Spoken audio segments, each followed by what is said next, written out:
Or have been talking about, yes. Yeah.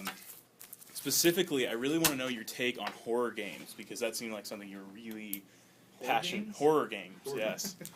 Like Horror, Assassin's Creed? yes. Like I said, no. Like freaking Dead Space and so on. I think the reason that I like horror games so much is the atmospheric sense of it, because like horror games make you experience emotions that all other games don't, and you know a game is good when it makes you feel something, and that's the pure objective of a horror game. It's just to get you to feel fear, you know, to feel those raw instincts that are so hard to get out of people. And I think that if you're a developer and then you can, you know, execute well and actually make a game that scares someone, that's saying a lot for them as far as like skill goes. Well, like any podcast, we should probably introduce ourselves first. Good idea. So, my name is Shane Gray. I've been more or less trying to put this thing together for the past couple weeks, but we're finally launching our first one right now. Yeah. Justin Landis, product manager at GDNA, and general Pansy gamer. Mobile gamer, I mean. Yes, Sorry. mobile gamer, of course. Gamer. My name is Christian. I'm kind of a community manager on Gamer DNA, and I'm a very like widespread gamer. So I play anything from console games to PC games to text-based adventure games. So, as we were saying, the atmosphere of horror games is something that really has changed the epicness of gaming through. Like I said Dead Space before, and that's something where you've played Dead Space, I played Dead Space, I've played the iPhone game, we've played, you know, the puzzle games on Xbox Arcade, and that's something that you go from Dead Space 1 where they're saying, okay, how can we scare this guy? And they basically have things jump out of the shadows at you, it's like, oh, I'm scared, and so on. But going through the second game, as I said before, this one moment where you're fighting this huge necromorph thing coming after you, and you're then running down a hall, and a gunship blows through the entire facility and just mows you down again, and then you get pulled down into a separate shaft, and the whole time I just pause the game, I'm just like, poor Isaac, man, this just sucks for him. I mean, like, at one point you just got to be like, I give up, just done. I really did like Dead Space 2, but I think for me it wasn't nearly as scary as Dead Space 1. And part of that is because I had already, you know, experienced necromorphs, and I kind of know what to expect when I'm playing 2. But the thing about Dead Space 1 that I liked is how atmospheric it was and how, like, sound-centric it was. And you didn't know, you know, what was going to happen because you hadn't experienced the USG Ishimura, you haven't experienced necromorphs before. And I think that, for me, horror games are kind of like a one game like when you add a sequel to it, it kind of loses its luster. Yeah. Why is that? They don't come up with enough new content?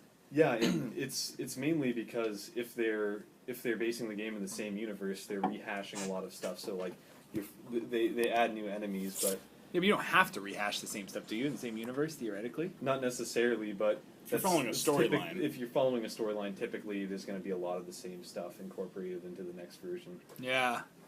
Yeah, I mean, I could see that, but I'm sure there's ways to do it. I bet it's just people think, it worked first time. Yeah, you could get crazy If with it ain't broke, don't fix it. That's the and main point. Maybe it's just the kind of gamer that I am, because it takes me a lot to get, like, I have to get very emotionally invested in the character and in the game for me to feel scared. So, for instance, I think the only games that really instilled fear in me were Amnesia, Dead Space 1 when I first played it, and Silent Hill back when I was a kid. But the thing about Amnesia that was so scary is, like, the graphics weren't great. You know, it was a game developed by 2 people, but an indie game, yeah. When they just did a really good job on focusing on instilling a factor of anticipation. So as you're playing through, you don't know what to expect, and you know they're throwing all these sounds at you and these like odd things that you've just never heard before. But what game is this? This is Amnesia. Oh, Amnesia, okay. And it's a PC game that just rocked a lot of people. Okay. You know, opening the door very slowly and trying to God. And the fact that they didn't allow you to fight people in that game too. Like you had to hide and barricade yourself in rooms and stuff. Oh, that's interesting. Dead Space 2, while it was a really good game, there weren't very moments when I actually felt scared. I might have felt startled at a couple parts, but I think that in Dead Space 2, they kind of knew what they were going for, and they turned it into more of an action, Yeah. I agree with that, fast-paced third-person shooter as opposed to a very atmospheric horror game. Mm-hmm. And they executed it very well, and I would have liked it if there was a lot more aspects that I weren't familiar with from the first game, but, nonetheless, it was still very well made. Well, I mean, you said the 3 games that you were fearful of was Silent Hill, Amnesia, and Dead Space 1. Personally, I think 3 games, I think of 2 games, and that was the first one was Fear, the actual game, because just running through the epicness of the game, and at that point the graphics were beyond, it was insane because you could actually see people's faces and they weren't pixelated, and it was just perfect. And I remember running, and every time I would see, oh my gosh, a light, I can run, safety. I'd run to the light, it would go out, and everything would attack me. So that game taught me stay away from the light in every horror game. That's funny. And that's something I now can actually say because I've recognized with that. In Dead Space 1, the moment that I actually remember being freaked out was when, that first moment where you go into that side hallway and they show everybody else, sitting in that room, and you just see this necromorph appear and chasing you, and the doors are closing, and just the thing's trying to eat away at you, and that moment in the elevator was just, I remember just sitting there, just breathing like, oh my god. That was your first encounter with a necromorph. That was terrifying. Yeah. And unfortunately, they start playing the same tricks over and over as you go through, but that's what a horror game needs to focus on nowadays, is just being as different from the mainstream as possible. Otherwise you're not going to scare people. Yeah.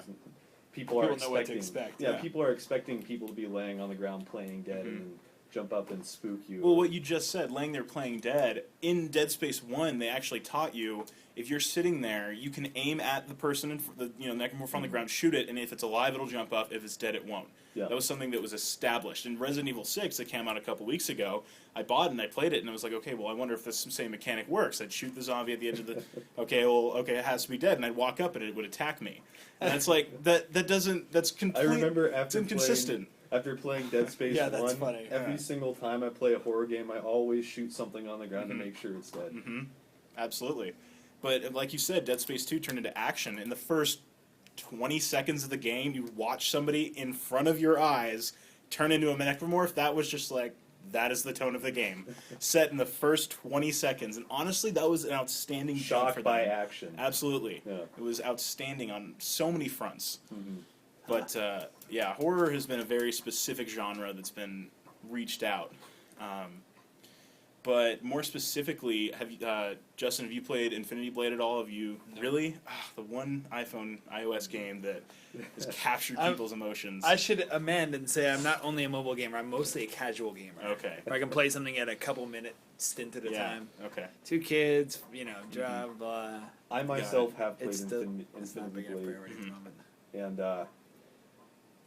I could not get into it. Oh, really? No. Would you like to expand on why? Certainly.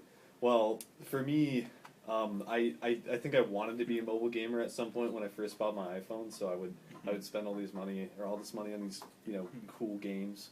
Yeah, because it's cool to be a mobile gamer. That's why you wanted to. So Pull out your phone and you have the mobile console right with you. I liked Infinity Blade mainly because I'm obsessed with UDK and mobile UDK, and I just kind of I bought it so that I could look at the pretty scenery really, and I tried getting into it, but the combat style was very bland to me. I didn't like how I couldn't control my character, and part of that is because you're putting it on a device where you don't really have good control over what's going on. You have a touch screen. Are you sure you didn't just suck at it?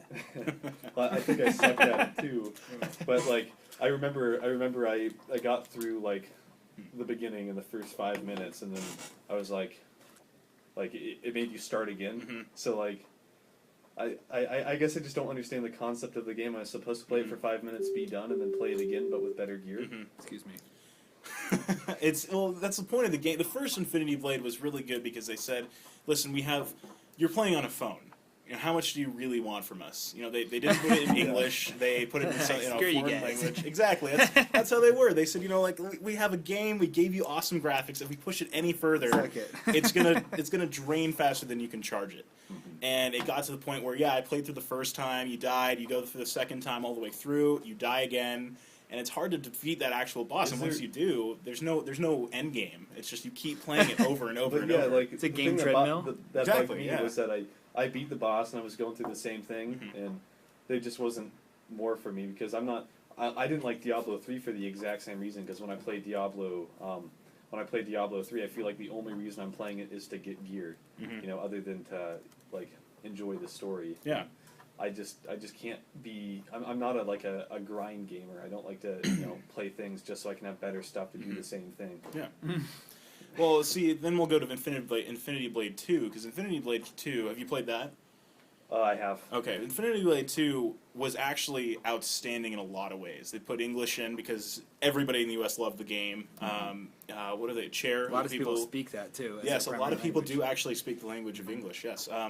But Chair was the people who developed it. They're based in Salt Lake City, and they're an interesting company because they basically came out and they said, we're going to develop this game for your phone, and it's going to be so epic that if you charge it with the iPhone charger and you're playing the game, it'll drain at 1% for every 10 minutes you play. Really? Yes. Wow. And I tested that with the 4S, and it was epic. It was outstanding. It blew my mind. And then, an hour later, my phone was dead. So, because I had like 10, 15%, I'm like, I'm charging my phone. It'll be perfect. I did also play Infinity Blade 2, and I can't remember if I actually beat the boss or if I just got bored of dying by him over and over. I got bored of dying, so I stopped playing. But I think I remember that there was a little bit more of a story to it. Like, I remember an opening cinematic, which was surprising to me. Well, next thing really on the list is, have you guys been following PlayStation or the new Xboxes that have been rolling around? Little bit of Very the little here, too, 720, yeah. but not so much anything with Sony. Well, Sony has released their super slim PS3, kind of like, PlayStation 2 came out. They said, okay, here's the PS2 Slim. It's, a fourth of the size. And they basically made it so that when you actually hit the pop open button, it was plasticky, and it was basically you can't slide it under your TV anymore. It's something where you have to pull it out, slide the top of it in order to actually engage with the CD player. Kind of like a DVD player. GameCube. Exactly. And Interesting. the GameCube was a special console. It's a cube. I mean, come on. Anyway, GameCube was amazing. as we are sitting here looking at our Nintendo 64 Yeah, with Fox exactly. versus Samus in the background. But no, Sony released their new console, or the new version of their console, but they've been kind of dabbling around with PlayStation 4. And the reason that they haven't really announced it is because they've been doing so well with sales. They PS3. Yes, the PS3 actually beat out the 360 in the past quarter, which is very surprising, especially for Sony. And their credit card mix-ups, this past year and the past 2 years has just destroyed their credibility. But they're pulling it back now. The Xbox, they're pretty much going down the same road. I mean, I'm sure, CJ, you've noticed the Halo 4 console. Yeah. And that thing it looks kick-ass. It's awesome. My Halo Reach console makes a little shield noise when I turn it on. It makes me giggle every time. But it's kind of at that point where am I going to buy that for what reason? I honestly wouldn't expect anything different from both Sony and Microsoft. Like, Sony. Well, Sony's the only person who hasn't released a specific console. I mean, with Microsoft, that there's people rumors about the 720, but we've had the 360 for how long now? Since 2004. It's been 6 years, 7 if you count the testing year. Yeah, It's been 7 years. And I think that Microsoft and Sony are going to keep those two consoles alive as long as they can. And the only reason that Sony would be considering building another console besides just a rehashed version of the old one is because Microsoft is making another one. Okay. Well, because I actually went online and I checked out a bunch of the different specs and what they're expecting, and 360 is expected to actually release this next holiday season, not this current one, but next year, 2013. 720, you mean? 720, yes. PS4 also 2013. Wii U comes out on November 18th, which, spawning another conversation, you are extremely excited about. Not necessarily extremely excited about, but Perfect segue. I'm not disappointed about it. Okay. What's that mean? Why wouldn't you be extremely excited about it? Okay, well, I'm not extremely excited about it because some of the core games that I play are exclusive to PS3 and Xbox, and in the past haven't existed on the Wii. The reason I'm excited about the Wii U is simply because I can play my favorite Nintendo franchises finally in HD. I think So what was the progressive biggest HD. jump that we actually made? Wasn't it like 480i was like 480p was their like the highest 480p, HD? progressive I mean, HD, yeah. To me, that was just terrible on their front. I mean, how many 360 and PS3 were, hey, look, we're HD, we're epic, and we was like, you'll have fun Not with your launching 380. We're fine. with an HD console, even though PS3 and Xbox 360 was what killed it for Nintendo, I think. Oh, really? Mm-hmm. You think so? Yeah, that. And We're the playing lack of, like, N64 powerful on like a hardware. 60-inch screen. That's your example. I know, but the point is the whole paradigm of Nintendo as opposed to Xbox and PS is so different. I mean, I feel like they are competitors because they're both consoles, but really, if you love Nintendo, if you love Wii, you're probably not gonna love And 360, that's why PS2, they- and vice versa. That's exactly why they lost me as a Nintendo fanboy, because, you know, as I started becoming a core gamer, as I got more experience playing video games, there was nothing on the Wii that really associated to core gamers. It was all casual games. Right. Yeah. While I do still love Mario and I do still love Zeldas, you know, those are the only reason I'm going to be playing Nintendo games, so I can play the newest, you know, Legend of Zelda, the newest Metroid. In HD. But I'm going to buy new, cool, interesting looking games on the PS3 or the Xbox 360. Yeah.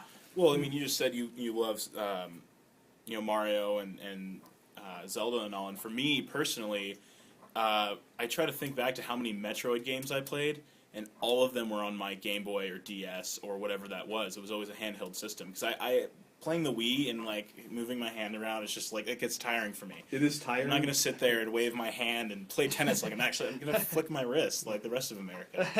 Yeah.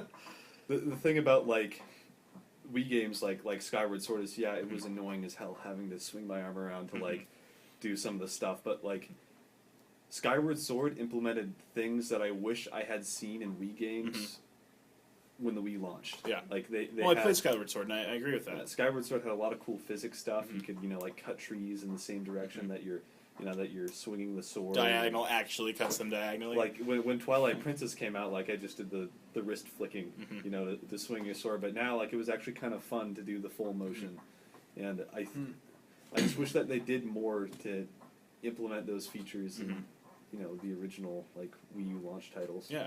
Or Wii launch titles. So, full circle back to the Wii U. It's just interesting looking at the specs they have for it, because, you know, we look at the 720, and it's supposed to have, you know, 6 processor cores, which is actually a really big deal. They can be clocked very low, because, you know, the clocks haven't really been released, but they're supposed to be in between 3 and 6 cores. The PS4 is apparently going to have an AMD 4-core. Sony has at least released that they're going to support AMD. And then the Wii U is supposed to have a 3-core, which I always refer to as like a 3-legged dog. It just doesn't work. So that's something I personally hold. You know, they have 1 gig of RAM. Oh God, you know that's pretty much that's how, because the 360 is supposed to have 2 gigs RAM and 2 gigs GPU. The PS4 is apparently going to have 2 total. And the Wii U is supposed to have 1, which then it's like, well, what are you going to dedicate RAM-wise to, like 512? That just seems odd. So, like looking at the specs of it, to me it looks like they're falling behind, but it also looks like they're basically at where this 360 is right now.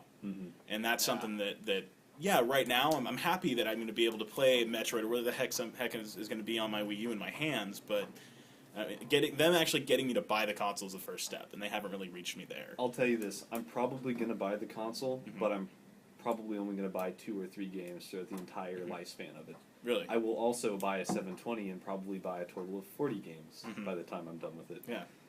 So 40. It's so low. probably more than that. I have like 100. And how much DLC is in there somewhere? Yeah, I mean, come on, DLC this is a Totally. business. But no, I mean, really, I had an issue with the whole like DS screen, and you know, you're saying, well, if you have the Wii U in front of you and the screen's behind it, it's relative to the DS, and I don't want to have 2 screens that I'm consistently looking at. If the Wii U is the controller, and you know, occasionally I glance down, then that's okay for me. But you know, the ads with somebody playing a game, oh, it's okay, I'll play on my Wii U over here. Is you have basically a Vita in your hands, or you have a 3DS in your hands. Right. That's not an actual console. And I'm not excited about the tablet. Like I don't think the tablet's a cool feature, but I think that if they utilize it appropriately in games like Zelda, where I have my menu down here and I can, you know, drag whatever, and like, you know, like if I want to put like maybe different like slingshot ammo in my slingshot and like not Skyward Sword, but whatever the next Zelda is, I could just flick it and then it's there. But you don't think it's a cool feature at all? I think it's kind of a cool feature for some of the stuff, but I think it's more of a depends novelty. how it's used. Yeah, I see what you're saying. I think that with Nintendo, they have a very significant history of releasing novelty peripherals. That's true. I mean, That's a good point. like look at the rock and roller and the gun with Duck Hunt. Duck Hunt, the zapper, right. and then there was that like control stick thing. I forgot what it's called, but Nintendo has not been known to execute with most of their peripherals. Well, they have for a long time been the people who actually leads the industry in certain directions. I mean, when the Wii came out, the 360 had no motion controls on their horizon. No. The PlayStation 3, no controls. Which honestly, That's a great point. the PlayStation Move, that did not work. It's just waving around ice cream cones does not work for me. And I remember going to E3 3 years ago, and picking up this controller. And I remember holding it in my hands and aiming it, and nothing was actually moving around on the screen. To me, it was like, well, what's the point of that actual controller? Yeah. They're like, oh no, that's actually just a gun-shaped controller. Just like, hold on, wait. Funny. How is this? That doesn't make. And this guy tried to sell me on it. I'm like, you do not deserve any of my attention. I'm leaving. But that's the funny part of it. But the Microsoft version of the tablet, what was it called again? The smart glass. Smart Glass is, when they showed a Halo 4 implementation, I said, I swear to God, if you guys put a controller on a tablet, I will drop Xbox from my house. And I'm an Xbox fanboy, I will say. Actually, with the Bluetooth 4, you can actually use an Xbox controller on your God, Surface. Or so annoys it annoys me so much, because why would you actually do that? Why would you give the gamer that? Personally, I could not care less for mobile gaming or tablet gaming.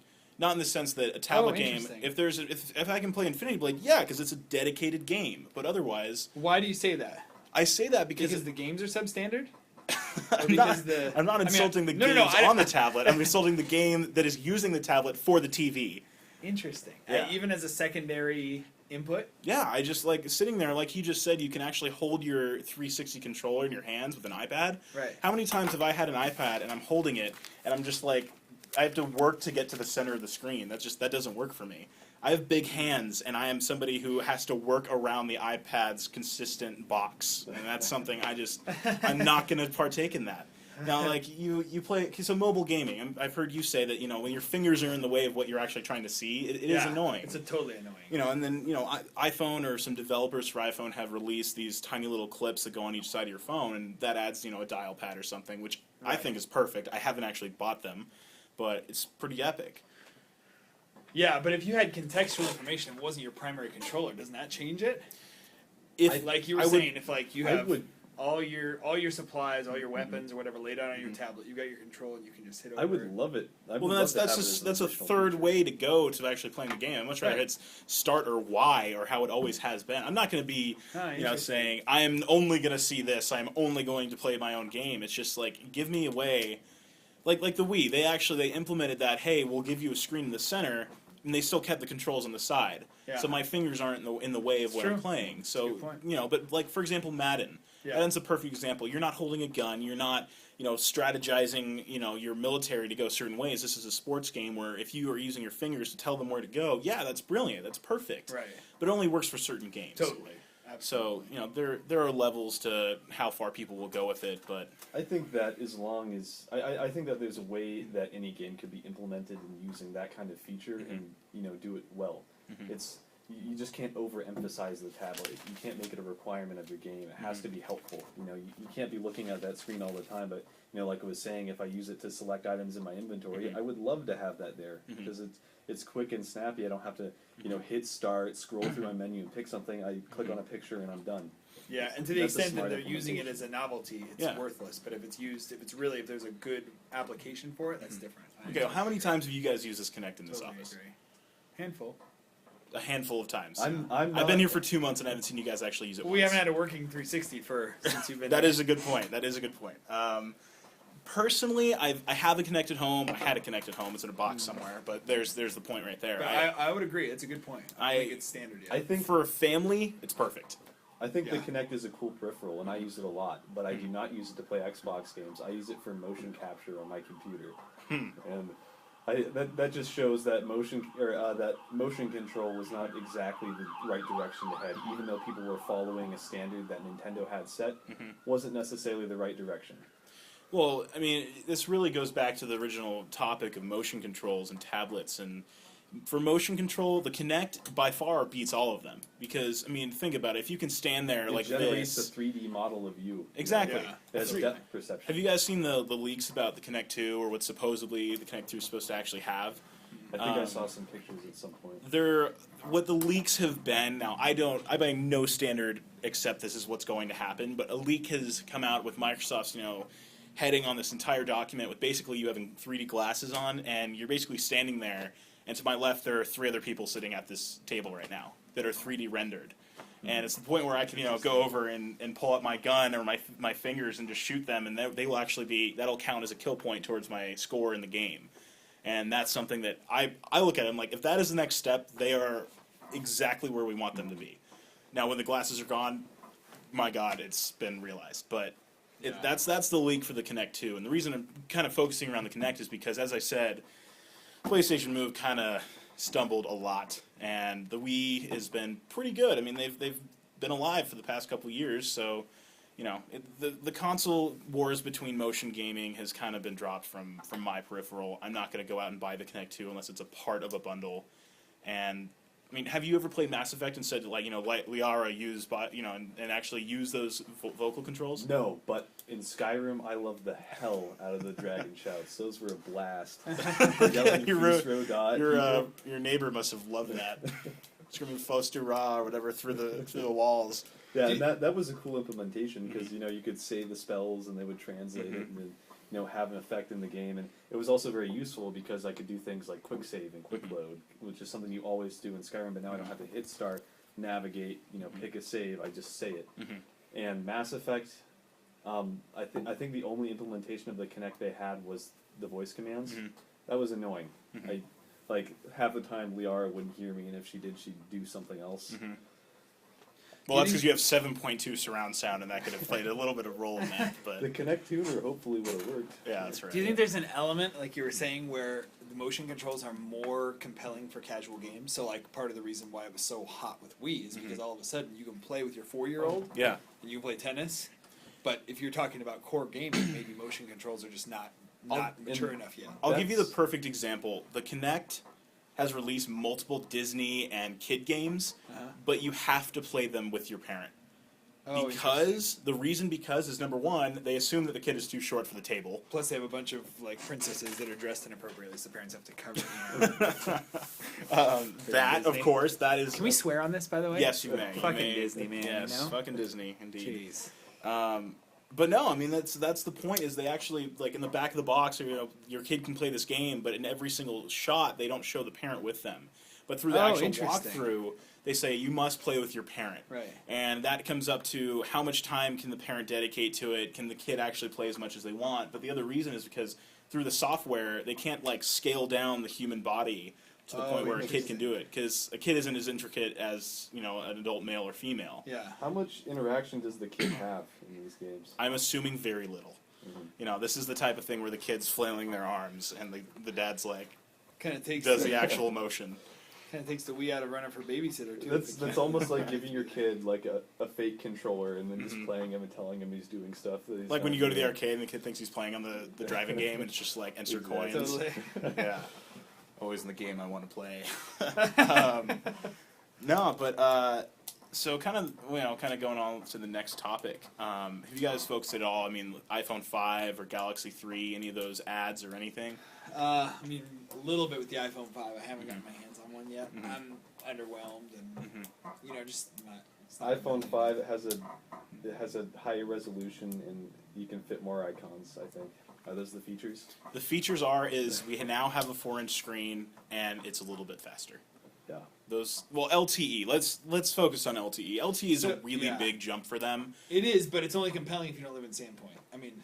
LTE is supported in Sandpoint. Oh, it is? Yes, it is. That's why I always have my hotspot with me. Very compelling if you live in Sandpoint because LTE internet is faster than our shitty cable company. Right. And the reason for that, it's all I relative just assumed we wouldn't be supported. it's all relative to the actual amount of people that are actually a part of the antenna that's in town. So for Okay. me, I assume there's 50 other people, there's 6,000 people in town. So let's assume half of them are actually on the same tower.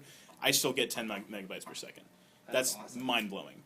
Yeah. I went down to Newport Beach this past weekend, and I want to say maybe I got 3 or 4. Because Yeah. everyone else has already upgraded to the Androids that have them. Now, the reason I kept bringing up the iPhone 5 over the past 10 minutes, 5 minutes, 3 minutes, has been because of the fact that they have extremely underwhelmed us. And really, I mean, in all seriousness, if you take a 4S and you take an iPhone 5, the difference between launching Infinity Blade 2 on each one is maybe half a second. And to Apple, it's, oh my gosh, it's groundbreaking, it's going to be insane. But every app that's going to be released for the iPhone 5 is going to be supported not on the 4S, but also on the 4. And right now I have the 4 because I gave up the 4S a while ago because I went to the HTC 3D phone, which Okay. it was cool for the first 2 months, and then I realized nobody else has 3D, so totally ruined the whole purchase. Sprint was lucky enough to say, hey, we'll give you another shot at this. Here's, hand us $50, we'll give you an iPhone 4, and that's where I'm at now. So I have been an Apple fanboy. I have preached their name, from the highest, settings, and it's gotten to the point where I'm now closer to going to an Android as my main phone than to going to the iPhone 5. Oh, really? Why is that? Because every app that is on the iPhone is now supported on Android, and the Android is, you can do whatever you want with the Android system. You're not You can restricted. do I wouldn't whatever say. you want. I mean, every app is definitely the Android App Store is still lagging significantly behind the iPhone App Store. Well, by And- what, like 2 weeks? 2 weeks from now. So 2 weeks ago, Bad Piggies was released, and now it's actually on the store now. Right, on major games, but when you're talking about even indie games, just the volume of apps is higher on iOS, and the reliability of apps is much higher on iOS. So if you're talking about Angry Birds, great. Either platform is great. If you're talking about some hip new app, you're going to get the iPhone version probably first because it's the standard. Yeah. And you're going to, check this app out on Android. It looks awesome. And then it's going to wipe your phone, send all your credit card Yep. information in Absolutely. and you're, There are pros and cons, and Yeah. Personally, you look at it, and like live wallpaper is one thing that I loved That's the cool. first time I got That is my really cool. I got my Thunderbolt. There was Totally. rain. There was like a little tiny windshield wiper. It was like, oh my gosh, it's so cute.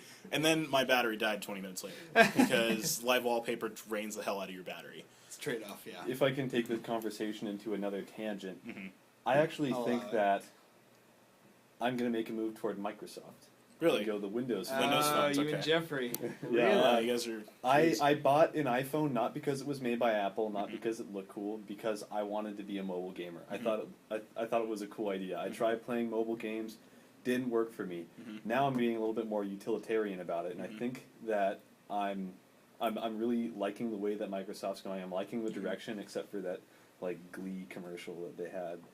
But I mean, like I like how they quickly. sweep that When under marketing the rug. goes terribly wrong. But I like how they quickly rectify it by putting up another commercial, and I just love the smart glass route. I love how they're really pushing second screen where Apple isn't. And I think that I've never. What do you mean liked, Apple isn't? They have Air Display. Do they? Yeah, you can do it on a Mac or a PC. You can do it. Okay. As we figured this out the other week, you can't use your little HDMI thing anymore. That has been established. I've read Oh, up right. on it. You But cannot with iOS 6. That is true, but the Air Display is Oh, makes it works wireless. beautifully. The thing yeah. is, Great. Apple does not have second screen integration for gamers. They don't have it for Xbox. Oh, I They see don't what you're get- saying. Okay. See that's where. Well, my hold on. You real can excitement smart is. glasses on an iPad as well. It'll be an app. yeah. So that's an implementation they're making. Mhm. So But I don't require this though in okay, order to do got it. And I'm happily going to switch to Microsoft, being a Microsoft fanboy, and Interesting. Well, dealing I've with- had an iPhone. I have an iPhone. I've had a Windows phone. How'd you like it? It was outstanding if they could link my Zune account and my Xbox account together. They can't? They could not for a very long time. I left it because I was probably with it for 6 months, and I said this is stupid. I'm not going to keep bouncing in between two, and every time you delete one, you actually have to delete the old account. And every time, for me, the actual really cool thing that pushed me towards it was I have an Xbox account. Every mobile game has achievements for it. That's my window to get in. And definitely. it was perfect. It was epic, and the iTunes for that phone is their actual Zune. And they're actually going to release, as they've said a couple days ago, on the next Xbox update, they're going to have Xbox Music, which is their own way of saying, let's sweep Zune under the rug because that failed epically. Let's go ahead and relaunch it towards Xbox Music, which, they showed basically they're going to do iCloud. And they pumped it up, said, it's going to change the world and so on, which basically Apple said. And that's what everybody says. That's what you have to say. Exactly. That's how you sell something now. Totally. Gamer DNA is changing the world. Changing the world. But yeah, that's something I think with their Windows 8 phones, it'll be interesting to see how they implement it and connect it into their Windows 8, PC or your tablet. And that is you do it with the exactly cable. what I'm waiting for. You just use a cable. It's no big deal. Yeah, seriously. It's no But problem. yeah, I'm waiting for Microsoft to make a little bit more headway in the mobile market before I make the switch. Okay. But I will not be getting an iPhone 5. Okay, that's interesting. So one subject I do want to touch on is guild hosting specifically, Nice. because I knew that was something you wanted to talk Yeah, about, Justin. totally. You want to head up that piece of it? Yeah, absolutely. So we're working on that. We redesigned the whole system probably about 9 months ago, and added some premium features. And so that's really our primary monetization strategy. That's how we keep the lights on here at Gamer DNA. So what we offer is, at this point, is a very low-cost solution for a guild that's customizable. The other beauty that you have with Gamer DNA guild hosting is, because we're so small, we have no choice but to listen. So, so we've gotten a lot of No great choice but to do good suggestions. customer service. Yeah, exactly. We've gotten a lot of great suggestions from users. And it's been really fun to work kind of hand in hand with what users want. So that's kind of our little plug for Gamer DNA guild hosting. If you want to support Gamer DNA, go out and purchase a premium account. It's between $6.50 and $5 a month, depending on how long you want to commit to. But it's still a work in progress. We continue to add features and Every little bit helps, certainly. Yeah, exactly. So feedback is a really important thing, I'm sure. very important. Yeah. So Very important. criticizing us is one thing, but feedback is another thing. If you have opinions, please share. Yes. We'll take them all as constructive. Absolutely. I've been called lots of things. So Play for free, play to win. That's something that has been very interesting in the past couple months. I think that the whole play for free thing used to be a problem, but I think that people are starting to understand that play to win is not the right way to monetize your game. People are, look at Guild Wars. They don't have a monthly fee, but what they do have is they have expansions that come out that are very good and worth the money. So people keep coming back and buying more without having to pay a monthly fee. But they also have creative. They have a what's the word I'm trying to think of? Clothing, armor, roasting. bananas. Gums. I have no idea. Well, they have a bunch of. I can't think of add-ons, roses. perks. I don't know what you're trying to. Arrows. Sounds like. Well, Moving they on. got a lot of. Please. They got a lot of cool stuff that you can buy. Aesthetics. There we go. Oh, okay. Aesthetics. That's So something I could have thrown out you there. can buy. The next word. I wish you did. You can buy clothing that doesn't affect your stats. It only affects you visually. Oh, and, I see. this Got way it. people are willing to invest the money in pets and stuff like that doesn't give you an edge over other gamers. I would much rather a virtual pet, frankly. Yeah. Well, I mean, like you said, play to win and play for free are two things that are very different. And play to win goes back to, we had a conversation about the Battlefield franchise a couple days ago. And for me, playing Battlefield 3 was epic, but I remember playing Battlefield Vietnam, and I remember just buying all the guns. That was a game I was originally remembering. That's a good example of pay to play because it's not play to win in the sense that you can still unlock all these guns and it doesn't take an ungodly amount of time to do so. And that just shows that developers like that are going in the right direction. I'm trying to think of a game that just did a terrible job at. I think there was a racing game, and you could buy these cars, and it was for the PS3. I don't remember what one. Forza did that for Forza 3 a little bit. I remember that they had some pretty expensive cars that would always have the edge over other players, and if you were a rich boy and mom would buy you all these cars and stuff, you were gonna win. Yeah. As long as you had a Yeah, absolutely. As So long going as you back, had like, the let's see, do wallet. I remember that in my past? Oh, yeah, a couple times. Jeez. But no, I mean, play for free is something that has been kind of has swept over World of Warcraft. That's another subject that we're not going to try to stay in for that long. But World of Warcraft, for a long time was actually pay to play, and they switched to you play for free till I think level 20 is their cap, and even then they limit you at what you can actually get. I played Star Wars for a little while. Tor? Yeah, Tor. And that was it was epic. It was fun, and I had a couple buddies, and we'd always get online and play. And that was about 6 or 7 months ago, and that's when I stopped paying for it. So I re-downloaded it and like, okay, how much time can I actually dedicate to this? But I haven't actually gotten to the place where I can actually like enter my credit card information, because that's like I don't need to pay $15 right now for that. That's something that's down the line. So, but then after doing a little bit of research online, what are they called? IGN actually released a statement saying that they actually are coming out with a play for free on Star Wars. Same thing, you go to level 20, but they're restricting you very heavily on the items you can get. No purple items, no specific things. You can't get certain lightsabers and so on. And that was interesting for me because I'm thinking, what is my incentive to play the game unless it's just social? It's a trial period is what it is. Yeah.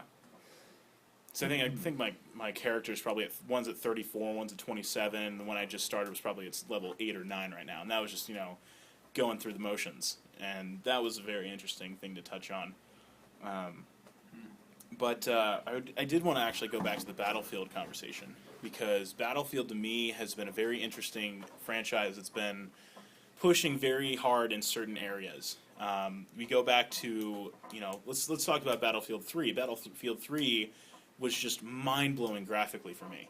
I'm a hardcore PC gamer. I have 3 GTX 580s with 3 gigs. I have 9 gigs of video memory, and there's no reason to have that much. But it's the fact that I have it that I can boast and be that douchebag. But at the same time, it was fun. You're a hardware guy. What are you gonna do? No, I had my 3D glasses on. I had my 3 screens in front of me. It was epic, and I remember first couple minutes, a tank blowing through the wall, and me actually physically holding my hands up and being like, wow, if somebody saw me right now, I'd look like a complete retard. Much. It's too much. It was so epic to play that game. It was brilliant. That's awesome. And the actual destruction of the wall as the tank's going through and blows the shell out of the barrel. It was just outstanding. But then we kind of backtracked to the point where that's the only time I've actually worn those 3D glasses. I'm just going to say that right now. That was the only time. I immediately dropped it and actually played it competitively. Before that, Battlefield Bad Company 2 was out, I believe, Vietnam actually. Vietnam was cool. They skinned everything like Vietnam. Good job. 1942 before that. Once again, skinned everything. Good job. Before that, Bad Company 2. Same thing. Bad Company 1. Same thing. Battlefield 2 Modern Combat. This, it's just kind of reskinning everything. But Bad Company was where they actually implemented their new engine. That was where a lot of things changed. And that's where I jumped on the Battlefield train too. Bad Company 2 and Battlefield Bad Company Vietnam. And I guess that just goes to show how one simple feature like destructible cover can make the game significantly better by that much. And that's why I like Battlefield, because when they started to break away from that point, they started to make a lot of changes and go in different directions. So if you play Battlefield 3, it's very different compared to Bad Company 2, wouldn't you say? Yeah. When I look at Call of Duty games, I literally feel like I'm playing the same game. Well, they literally reskin it. It's the same engine. And they hardly reskin it at all. They put new paint on it, I think is what they do. They make it sparkly or dirtier. I think that's the technical term. But then if it goes, that conversation where a lot of people are saying Battlefield is better than Call of Duty, they're very different games that you can play, because it's not really fair to compare apples and oranges in that sense. Because you look at Battlefield, destructible cover is something they always have an edge on. It's a lot more realistic, because if I shoot you in the foot, you're probably going to bleed out, but playing the game, they can't do that. No. So if you get shot... It'd be a terrible game. Yeah, exactly. So in Call of Duty, if you shoot someone with a Dragunov in the head, it might take 2 shots. Yeah. I'm pretty sure, let's go test that right now. No, that's not how it works. But in Battlefield, if you shoot someone in the head with any gun, they're dead. And that's exactly how it should be. Exactly, that's one element. It's realism. You can fly a plane around. You can fly a chopper. With 10 people behind you, and in Call of Duty, you have maybe 5% control over a chopper at one point. If you're actually in it shooting a gun, or if you're flying it like the highest perk, they're really not comparable. Yeah, I would never compare. I would never say one is better than the other. You know, just comparing the two. But I will say that I like Battlefield 3 a lot more, and that's solely because of the epicness, the scale of it. You know, we have all these tanks that we can drive and helicopters that we can fly. And, you know, just because you're kicking ass on the ground and using your assault rifle to kill people doesn't mean I can't be a medic and only heal people and still not get the top scoreboard. Yeah. Like, there's a strong emphasis on individual jobs for different classes, which and they all do a really good equate job. to an actual team job. Yeah, and they do a really good job of making you coordinate as a team in a bigger group of people in a big collective. Call of Duty. Well, there's squads. Yeah, they literally have squads, in like groups of 64 people, which is incredible. When you talk about Call of Duty, the max is still 16, and then is like people will work as a team. Maybe one other person if they're even talking on a headset. But when it comes down to it, there's nothing tying people together other than you're blue, you're red, go kill people, just like Halo. Exactly. And what you said, actually, I try to think about what actually draws me towards Call of Duty. Really, the only reason I will go in and actually play a game of multiplayer is either before or after I play zombies. And that's something that I specifically love. I remember I drove my roommates insane because I'd always be like, let's play zombies, let's play zombies, let's play zombies. And it's always something I always said. And, I'd walk into their room and be like, fine, we'll play zombies before I even said anything. But it was funny to go to that level versus, Battlefield. It's something I'm going to go play competitively. I'll get a couple buddies if I can, but otherwise I'll play online. I'll kind of be one of the quiet guys, no mic, just, kind of on my own Lone Ranger type of thing. But if it goes to Call of Duty, Modern Warfare 3 was an expansion from Modern Warfare 2. Like, they didn't even spit shine the actual engine. It even looked the same. Exactly. And that drove me insane. It comes back to a level where game developers are getting lazy in a lot of ways, but Infinity Ward actually got interviewed by IGN the other week, and something that came out of his mouth that the guy who was getting interviewed said was, if it ain't broke, don't fix it. And I was like, he's right. You said that game developers are getting lazy. I think game developers who are making a lot of money are getting lazy. Absolutely. Yeah. But gaming is a business. This is where my obsession with indie games comes in, is because when I download a video game, it's so vastly unique, it's ridiculous, and I love it. And I'll play a game even if it looks shitty or whatever because it's so it's just different. Yeah. And I want to experience something new and fresh. Something creative and enjoyable about it. Yeah, it kind of goes, in an infinite loop of what are we going to do? How can we make this new? Basically, what they did in Modern Warfare 3 was, let's put a couple more perks in. Let's make sure, like Black Ops, they said, okay, we'll give you the list of weapons. You have to unlock 2 or 3, but otherwise you can buy whatever you want if you have enough points. And that was really cool for me because I'm like, well, I'm just going to save my points. But there was a point where I couldn't actually keep beating the people because the higher level I got, I need better weapons to compete with them. So I would have to buy things. And they still corner you in a way that you have to keep buying things from them. And with in-game credit, not with your actual money.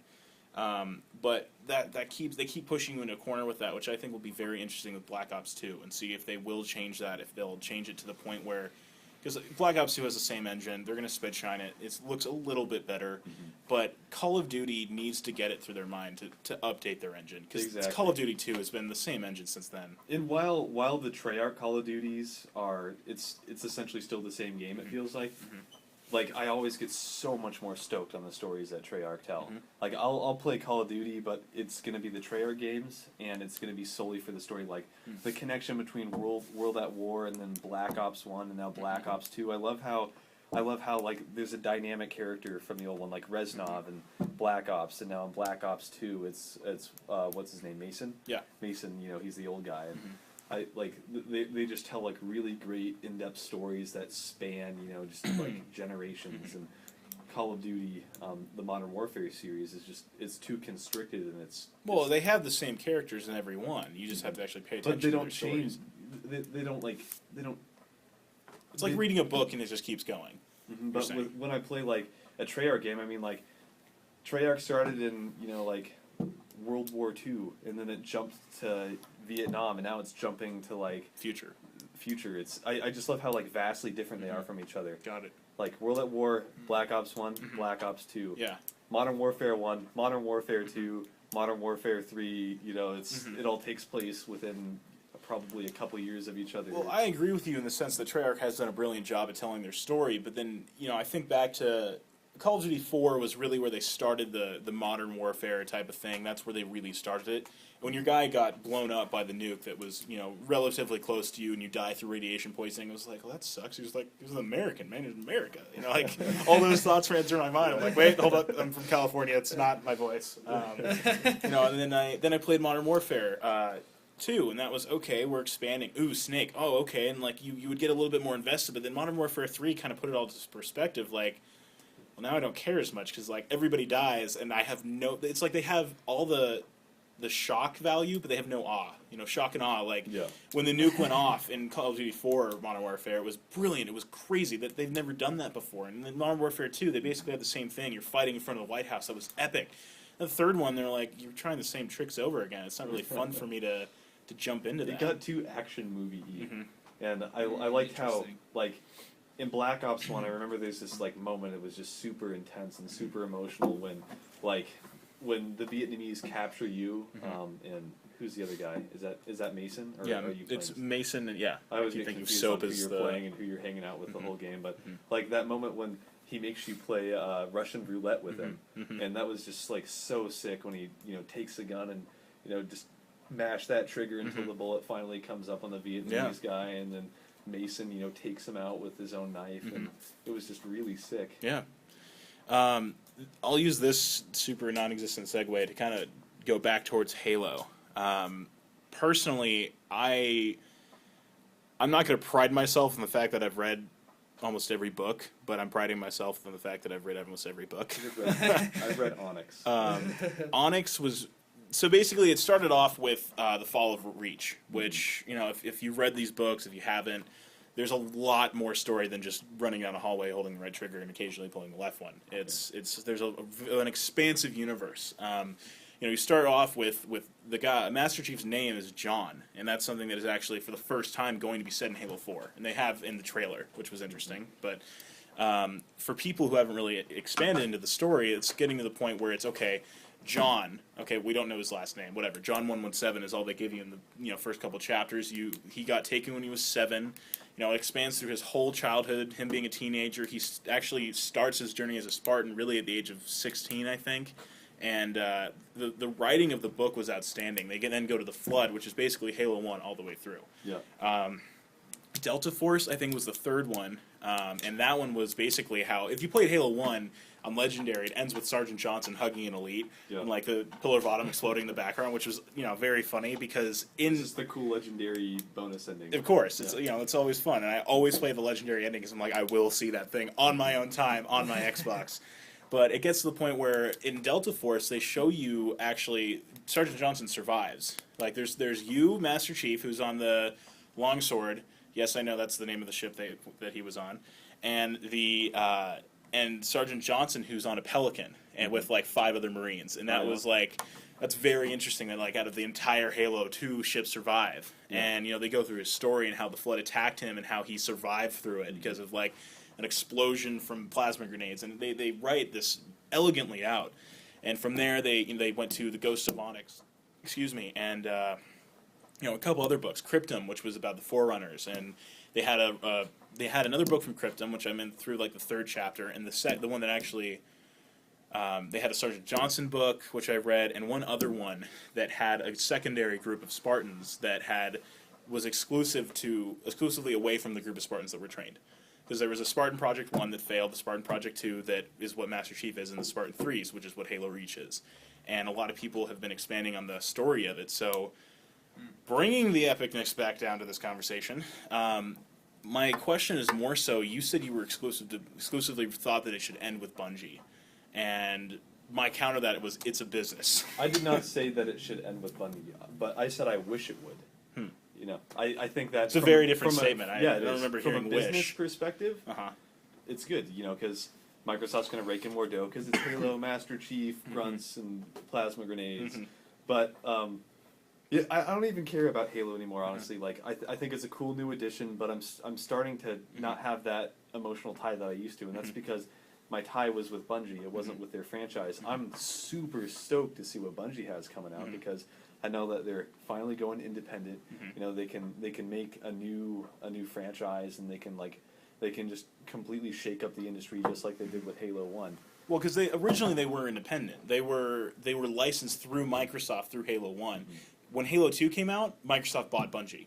Yeah, they bought Bungie, and they forced them to, not forced them, but they signed a contract. They said you need to they use PCs. We're not forcing you, but you need to use PCs. And they had to make so many Halo games before they could end their contract. The contract finally ended. Bungie has had this, crazy, who knows what it is, sci-fi MMO something in the makes. But I'm really eager to see what's coming out because all I've seen is like a couple screenshots so far. Yeah, Bungie's been very interesting. They went independent after they dropped, Halo Reach, which, I mean, if you listen to all the dialogue, they basically expanded on, Spartan 3s and, how bringing them into it and separating them, like, they are epic Spartans, but they're not as epic as Master Chiefs, generation. Yeah. So, like, for example, Master Chief right now in the franchise in Halo 4, I think he's, like, 48.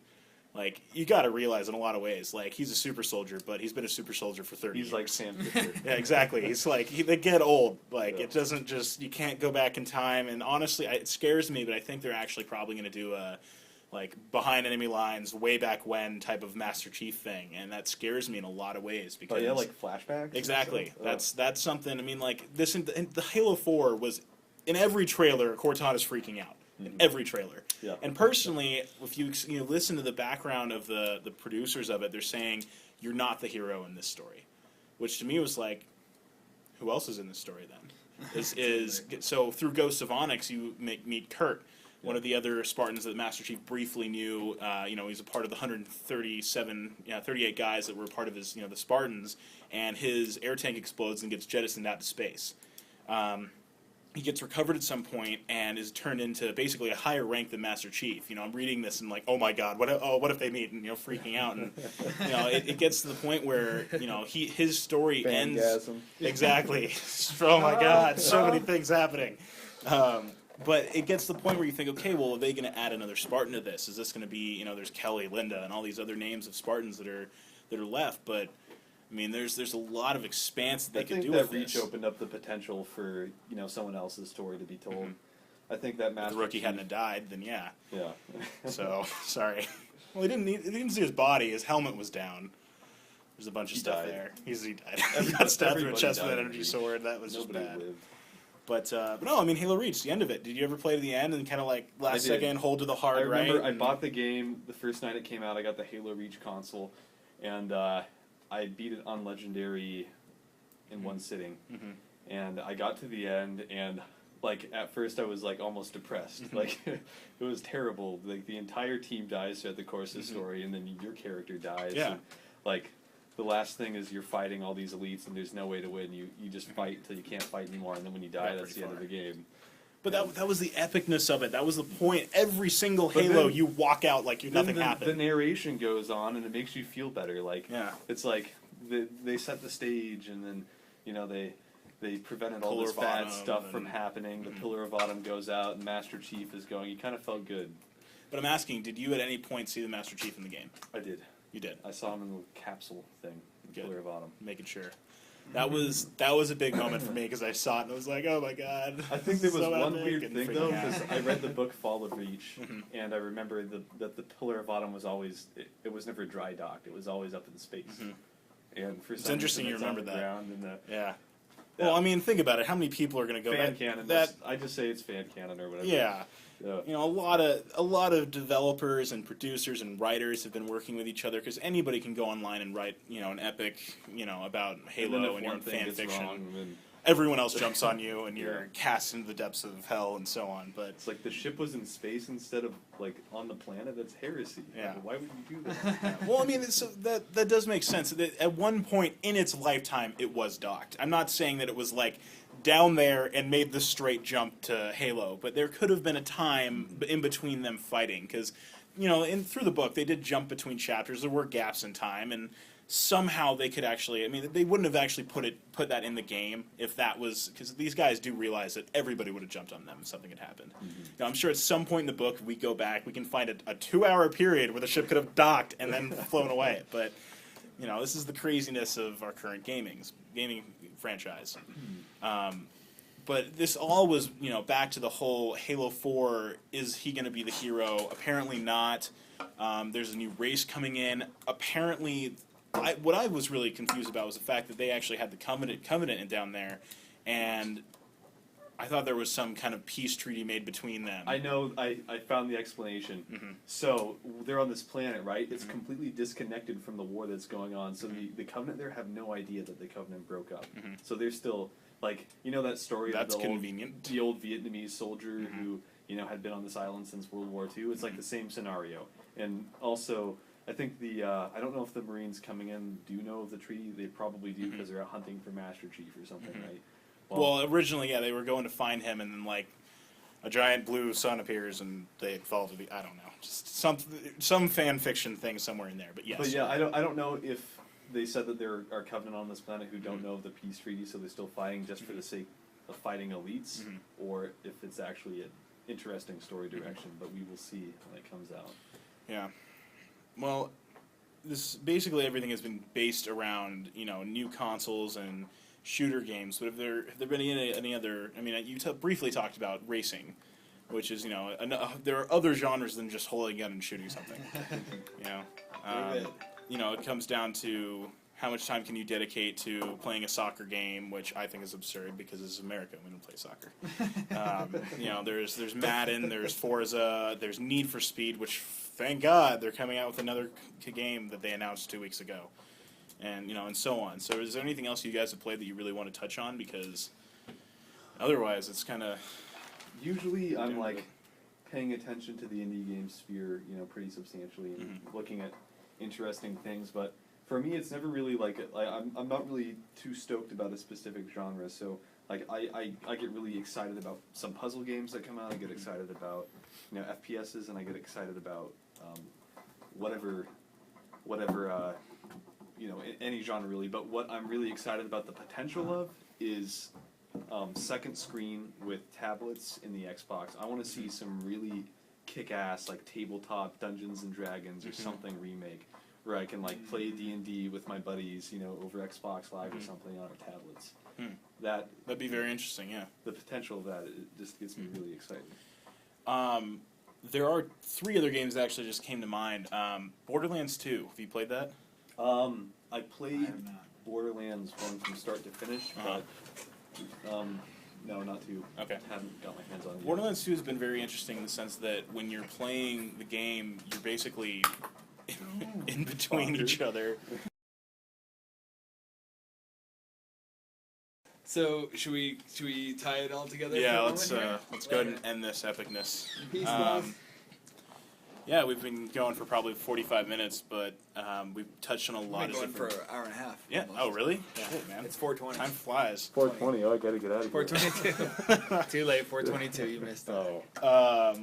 No, but just to conclude everything, we talked about Halo consoles, some mobile gaming, and a bunch of other stuff. I still want to go over Mass Effect 3 endings and Borderlands and Prototype and so on, but Maybe Mass Effect 3 first.